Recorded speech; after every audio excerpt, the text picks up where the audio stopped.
আমি তো কখনো অস্ট্রেলিয়ার মাটিতে টেস্ট খেলিনি। দেখেন, এর আগে আমি যে পজিশনেগুলোই খেলেছি আমি কিন্তু সাকসেস হয়েছি। হয়তো ভবিষ্যতে আপনারা দেখতে পারবেন 6 নম্বরও ব্যাটিং করতে পারি টিমের কম্বিনেশনের জন্য। এমন না যে রিশাদকে আমরা মানে আউট করে দিয়েছি, ও আর খেলতে পারবে না, এরকম কখনোই না। এবং আমার কাছে মনে হয় বেস্ট কম্বিনেশন নিয়ে আমি ওয়ার্ল্ড কাপে যেতে চাই। মুশফিক ভাইকে কাছ থেকে দেখি, অনেক হার্ডওয়ার্ক করে। তিনি তো তখন প্রথম দায়িত্ব নিয়েছেন এবং দায়িত্ব নেওয়ার পর ফার্স্ট ম্যাচে আমরা হেরে গিয়েছি।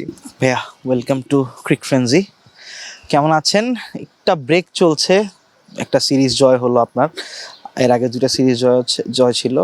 কেমন যাচ্ছে? একটু রিফ্রেশিং টাইম যাচ্ছে কিনা, যেহেতু কালকে থেকে আবার পাকিস্তান সিরিজের ক্যাম্প শুরু, একটু রিল্যাক্সিং টাইম? অবশ্যই ভালো হচ্ছে, আলহামদুলিল্লাহ। আর সময়টা একটু ব্যস্ত কেটেছিল, যেহেতু খেলার ভিতর দিয়েছিলাম। 3টা সিরিজ হয়েছে, বাট আলহামদুলিল্লাহ খুব ভালো যাচ্ছে। টানা 3টা সিরিজ জয় অবশ্যই অ্যাজ আ ক্যাপ্টেন আপনার জন্য অনেক মোরালি বুস্ট আপ হওয়া।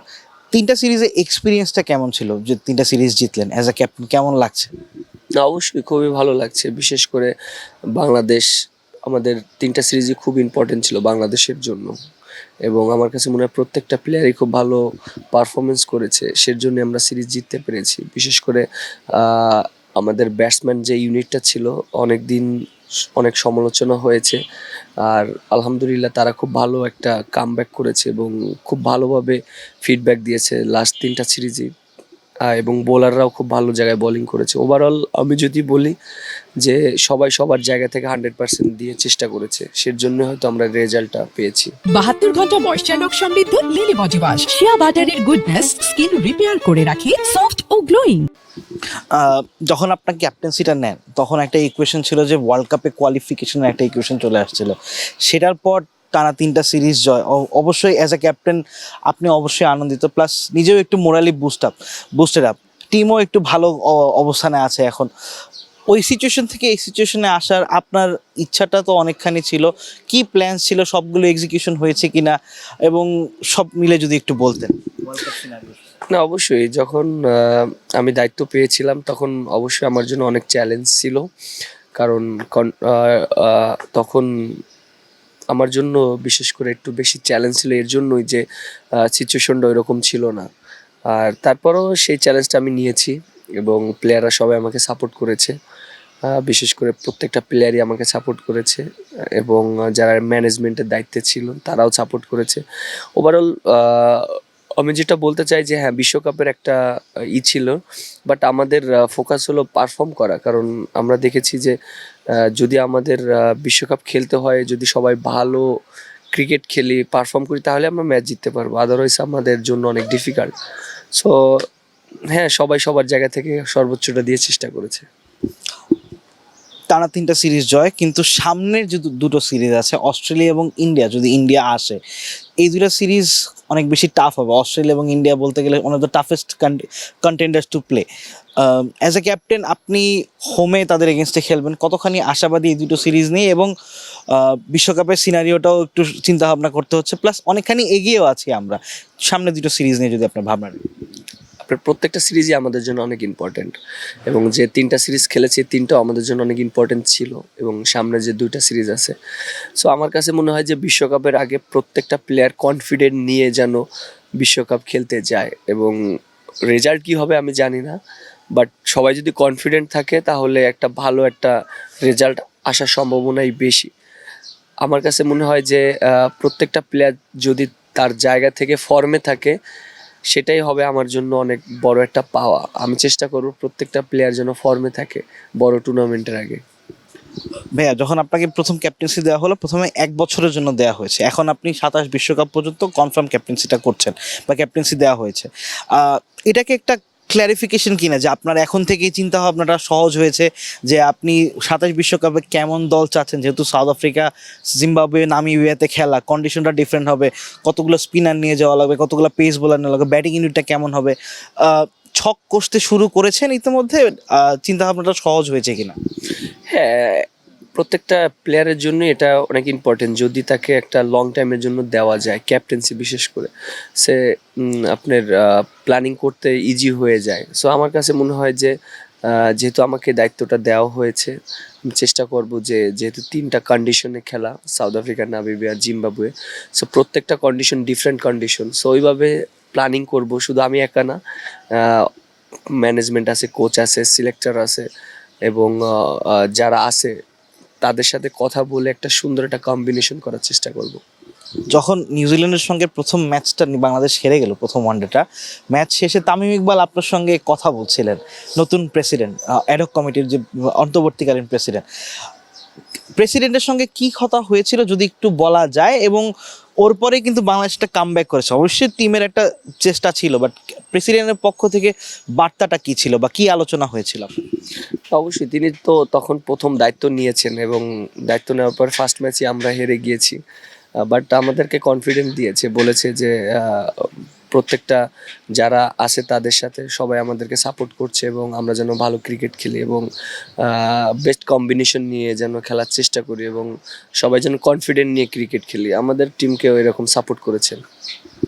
ভাইয়া, যখন ব্যাটিং অর্ডারটা নিয়ে একটু কথা বলে, আপনি অ্যাজ এ ক্যাপ্টেন, আপনার টপ টু সাইফ হাসান এবং তানজিদ হাসান তামিম, সৌম্য সরকারকে নিয়ে কিছু কিছু সময় একটা ইকুয়েশন চলে আসে যে সৌম্যকে ড্রপ করতে হয় বা সৌম্যকে 11-এ রাখা যাচ্ছিল না, সৌম্যকে আপনারা 3-এ খেলান, শান্তকে 4-এ নিয়ে আসলেন। অ্যাজ এ ক্যাপ্টেন ডিসিশনটা কি আপনার ছিল বা কি নিয়ে চিন্তা করে ডিসিশনটা, এবং যখন সৌম্যকে সিট আউট করতে হয় তখন কিন্তু সোশ্যাল মিডিয়াতে অনেক কথাও হয়েছিল, সব মিলে সৌম্যকে ইনক্লুড করা ডিসিশনটা কখন হয়েছে? দেখেন, এটা একটা কম্বিনেশনের ব্যাপার। আমরা জাস্ট যে এই সিরিজের জন্যই করছি এরকম না, আমরা একটা সেট করার চেষ্টা করছি যে কে কোন পজিশনে খেললে ভালো হবে। যেমন শান্ত অনেক দিন ধরে একটু 3 নম্বর পজিশনে স্ট্রাগল করছিল, আমরা চিন্তা করেছিলাম যে ওর পজিশনটা যদি একটা ডাউন নিচে যায় হয়তো ও একটু একটু ফিল করবে যে না, একটু ভালো খেলার চেষ্টা করবে। সো এইভাবে আমরা চেষ্টা করছিলাম, যেহেতু সৌম্য এর আগে পারফর্মও করেছে, ওকে আমরা সুযোগও দিতে পারিনি। সো আমাদের টার্গেটটা ছিল এরকম যে আমাদের প্রত্যেকটা ব্যাটসম্যান যেন সুযোগ পায় পর্যাপ্ত, এবং যেহেতু সাইফ হাসান এবং তামিম ওপেন করছে, ওরা খুব ভালো একটা ইনিংসও খেলেছিলেন লাস্ট সিরিজে এবং ওয়েস্ট ইন্ডিজে বলেন, দেন পরে পাকিস্তান সিরিজে। সো আমরা ওই কম্বিনেশনটা ভাঙার চেষ্টা করিনি। অ্যাট দ্য সেম টাইম সৌম্যকেও আমরা একটু দেখতে চেয়েছি যে যেহেতু ও অনেক দিন ধরে খেলার ভিতরে আছেন এবং পারফর্ম করেছেন। সো অনেক সময় দেখবেন যে ব্যাটিং অর্ডার বিভিন্ন জায়গায় চেঞ্জ হচ্ছে, বাট এটা আমরা জাস্ট দেখছি যে কে কোন পজিশনে সুইটেবল, এবং এটা যে এরকম না, স্থায়িত্ব না যে আবার দেখতে পারবেন যে অনেকের জায়গায় আবার চলে আসবে। সো আমরা জাস্ট এই সিরিজগুলোতে আমরা দেখছি, যেহেতু সামনে আমাদের বিশ্বকাপ, কে কোন পজিশনে খেললে টিমের জন্য বেটার হবে, এটা আমরা চেষ্টা করছি। ক্যাপ্টেন হিসেবে নিজেকে একটু একটু স্যাক্রিফাইস করতে হচ্ছে কিনা ব্যাটিং অর্ডারে? আপনার সুযোগ আছে একটু উপরের দিকে খেলার, অ্যাজ এ ক্যাপ্টেন আপনি চাইলে সেটা করতে পারতেন বা করতে পারেন, কিন্তু টিম কম্বিনেশন করতে গেলে আপনাকে সেই 7-8-এই খেলতে হচ্ছে। আপনারও তো হয়তো ইচ্ছা হয় যে আমি 5-6-এ খেলি, যেটা আপনি ইমপ্লিমেন্টও করেছিলেন, এক্সিকিউশন ঠিকমতো হয়নি, হয়তো ইনশাল্লাহ ফিউচারে হলেও হতে পারে। এই স্যাক্রিফাইসটা করতে হচ্ছে বা আপনি কি খুশি মনে করছেন, বা আপনার চিন্তা ভাবনা কি আপনার ব্যাটিং অর্ডারটা নিয়ে?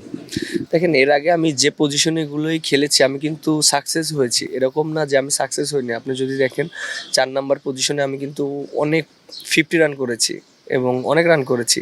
আপনি যদি দেখেন যে আমাকে টপ অর্ডারও খেলানো হয়েছে এর আগে, আমার কিন্তু 100 রানও আছে টপ অর্ডারে।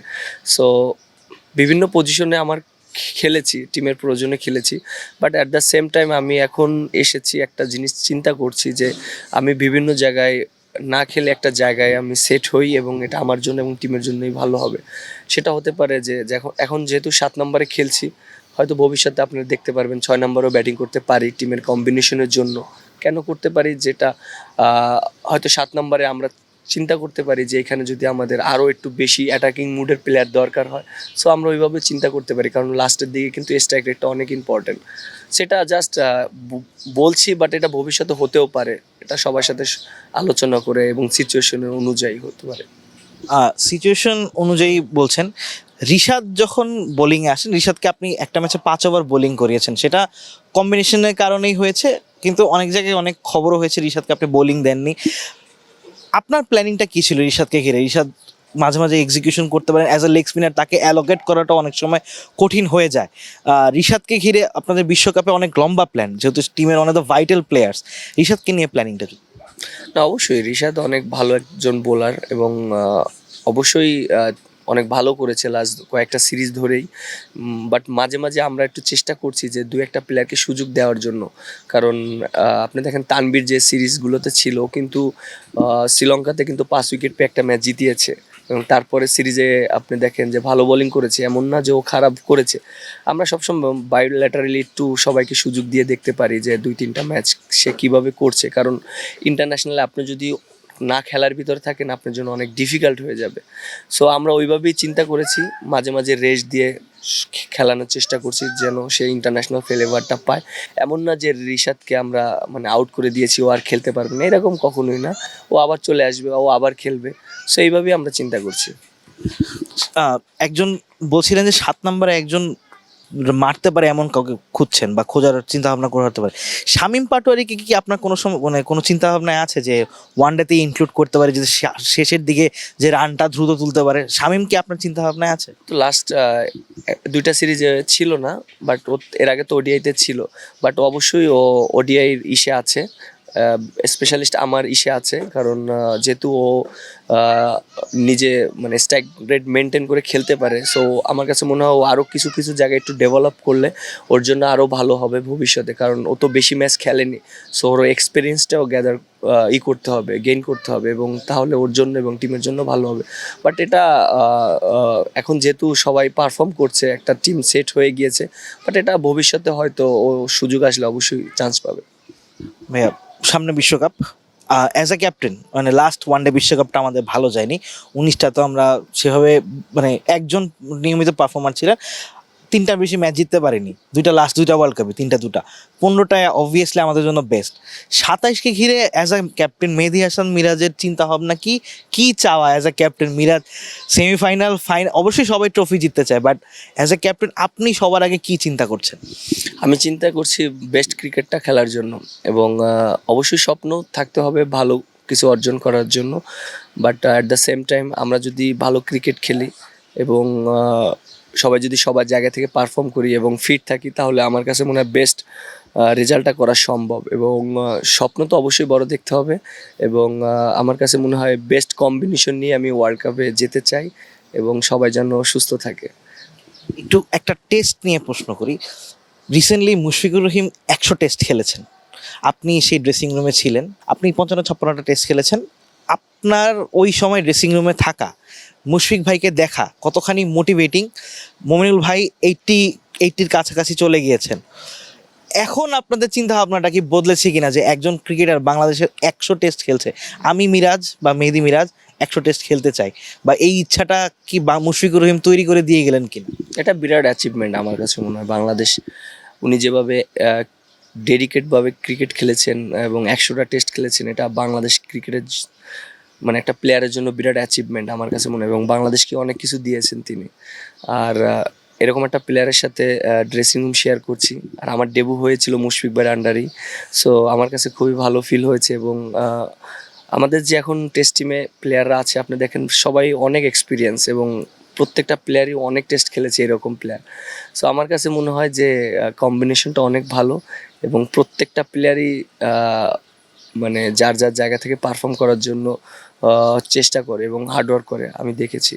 এবং অবশ্যই মুশফিক ভাইকে কাছ থেকে দেখি অনেক হার্ডওয়ার্ক করে, এবং অনেক সময় যখনই একটু ব্যাটিং একটু প্রবলেম মনে হয় তখন মুশফিক ভাইয়ের সাথে কথা বলি। সো তিনি আমাকে অনেক ভালো গাইড করেন। আপনি কি সেই ড্রিমটা দেখা শুরু করেছেন যে আমিও মিরাজ 100 টেস্ট খেলতে চাই? আমার রিসেন্টলি শান্তর সঙ্গে কথা হয়েছে, মমিনুলের সঙ্গে কথা হয়েছে, তাদেরকেও আমি একই প্রশ্নটাই করেছিলাম যে আপনারা কি এই ড্রিমটা দেখা শুরু করেছেন কিনা, যে মানে আমাদের হয়ে কেউ 100 টেস্ট খেলবে, এই জিনিসটা তো আমরা ড্রিম করতাম আগে, যেটা ড্রিমটা সাকসেসফুল হলো। এখন মিরাজ ভাইয়ের চিন্তাটা আমি জানতে চাই। তারা কি বলেছে? তারা বলেছে যে সবাই 100 টেস্ট খেলার এখন চিন্তা ভাবনা করছে। অবশ্যই অবশ্যই ইনশাল্লাহ সুস্থ থাকলে অবশ্যই 100 না, চেষ্টা করবো 100 বেশি খেলার জন্য। ভাইয়া, অস্ট্রেলিয়াতে যাবেন, আপনাদের অস্ট্রেলিয়াতে একটা টেস্ট সিরিজ আছে, বলতে গেলে ঐতিহাসিক একটা টেস্ট সিরিজ। আপনারা যখন ছোট ছিলেন তখন অস্ট্রেলিয়াতে গিয়ে বাংলাদেশ দল টেস্ট খেলেছে 2008। এরপরে কিন্তু অস্ট্রেলিয়াতে গিয়ে টেস্ট খেলার সুযোগ হয়নি। এটা কত বড় একটা অ্যাচিভমেন্ট হবে অস্ট্রেলিয়াতে গিয়ে টেস্ট খেলা, এবং এই জিনিসটার কন্টিনিউটি কি অ্যাজ এ টেস্ট ক্রিকেটার বা টেস্ট খেলার সময় আপনার টেস্ট যেহেতু খেলেন, এই জিনিসটা চাওয়া কি আছে কিনা, এবং ওই সিরিজটা নিয়ে আপনাদের প্ল্যানিংটা? অস্ট্রেলিয়ার মতন জায়গায় যদি আমরা টেস্ট খেলতে পারি, এটা তো আমাদের জন্য বিরাট একটা অপরচুনিটি, এবং প্রত্যেকটা প্লেয়ারই স্বপ্ন থাকে দেশের বাইরে টেস্ট খেলার জন্য, বিশেষ করে অস্ট্রেলিয়ার মাটিতে, অস্ট্রেলিয়ার জন্য। আমি তো কখনো অস্ট্রেলিয়ার মাটিতে টেস্ট খেলিনি, সো এটা একটা স্বপ্ন দেখছি, অবশ্যই ভালো লাগবে। আর অনেক দূরের ব্যাপার এখনও, ওই পর্যন্ত সুস্থ থাকতে হবে, ফিট থাকতে হবে। সো ইনশাল্লাহ যদি কপালে থাকে, যদি সুস্থ থাকি, ইনশাল্লাহ খেলবো। আপনাদের টেস্ট ক্যাপ্টেন আমাকে বলেছেন ওনার সঙ্গে ইন্টারভিউতে যে অস্ট্রেলিয়াতে যে টেস্ট খেলতে যাচ্ছি এটা অনেক বড় পাওয়া, কিন্তু সেই সঙ্গে আমরা যেন ইংল্যান্ডেও টেস্ট খেলতে পারি, এই সুযোগটাও যেন তৈরি হয়, এটাও একটা সুযোগ আসা উচিত। যেহেতু আপনি ভাইস ক্যাপ্টেন টেস্টের, আপনার এবং শান্তর মাঝে একটা বন্ধুত্বপূর্ণ সম্পর্ক আছে, আপনাদের মধ্যে এই জিনিসটা নিয়ে কখনো আলোচনা হয়েছে যে অস্ট্রেলিয়া ইংল্যান্ডে গিয়ে টেস্ট সিরিজ খেলা বা বাইলেটারাল খেলা, এটা তো অনেক বড় একটা পাওয়া মানে বাংলাদেশের জন্য, যেহেতু অনেক বছর ধরে হচ্ছে না, এটা নিয়ে কোনো আলোচনা হয়েছে? না, এরকম কোনো কথা হয়নি, but as a professional player হিসাবে আমার কাছে মনে হয় যে প্রত্যেকটা দেশে যে হোম অ্যান্ড অ্যাওয়ে টেস্ট খেলা উচিত, এবং এটা এটা তো আর আসলে আমাদের হাতে না, এটা সম্পূর্ণটা ক্রিকেট বোর্ডের হাতে, তারা কিভাবে তাদের সাথে কথা বলছেন, কিভাবে মনে করেন করছেন। আমার কাছে মনে হয় যে আমরা যদি অস্ট্রেলিয়া, ইংল্যান্ড, আপনার সাউথ আফ্রিকা এবং নিউজিল্যান্ডে তো আমরা অনেক খেলেছি, সো এই সব দেশে যদি আমরা বেশি বেশি করে টেস্ট ম্যাচ খেলতে পারি, তাহলে আমাদের ক্রিকেট আরও অনেক ডেভেলপ হবে। কারণ আপনি দেখেন যে 8-10 বছর পরে যে একটা টেস্ট খেলা, দুইটা টেস্ট ম্যাচ খেলা অনেক ডিফিকাল্ট, বাট এটা যদি প্রতি বছরে বা 2 বছর পর পর যদি 3-4টা করে টেস্ট খেলা যায়, তাহলে এটা একটা হ্যাবিটে পরিণত হয়। সো আমার কাছে মনে হয় যে এই বিষয়টা যদি মানে কন্টিনিউ করা যায় বা তাদের সাথে খেলা যায়, তাহলে এটা আমাদের দেশের ক্রিকেটের জন্য, এবং আমার কাছে মনে হয় আরও অনেক বড় একটা মানে পাওয়া হবে, এবং প্রত্যেকটা প্লেয়ার অনেক এক্সপিরিয়েন্স হবে। আপনি টেস্ট টিমের একজন অপরিহার্য অংশ, আপনার 200+ উইকেট হয়ে গেছে, আপনি টেস্ট ক্রিকেটে কতগুলো উইকেট নেওয়ার স্বপ্ন দেখছেন? তাইজুল ভাই আছে আপনার সঙ্গে, আপনারা দুজন সমান তালে আগাচ্ছেন, দুইজনের মধ্যে কেমন কম্পিটিশন হচ্ছে, এবং নিজেকে টেস্ট ক্রিকেটের শেষ বেলায় কত উইকেট নিয়ে শেষ করতে চান? দেখেন, আমি কখনো এইভাবে লক্ষ্য সেট করে আমি কখনোই সাকসেস হতে পারি না। হ্যাঁ, লক্ষ্যটা যদি মানে নাম্বার হয়, এটা আমার জন্য অনেক ডিফিকাল্ট হয়ে যায়। লক্ষ্য যদি হয় যে আমি এতদিন ক্রিকেট খেলবো, তারপরে আমি ভালো ক্রিকেট খেলবো, তখন আমি পারফর্ম করতে আমার জন্য অনেক ইজি হয়ে যায়। সো আমি ওইভাবে লক্ষ্য সেট করিনি যে আমার এতগুলো উইকেট পেতেই হবে, এতটা রান করতেই হবে, বাট চেষ্টা করছি প্রত্যেক দিনই পারফর্ম করার জন্য, কন্ট্রিবিউট করার জন্য।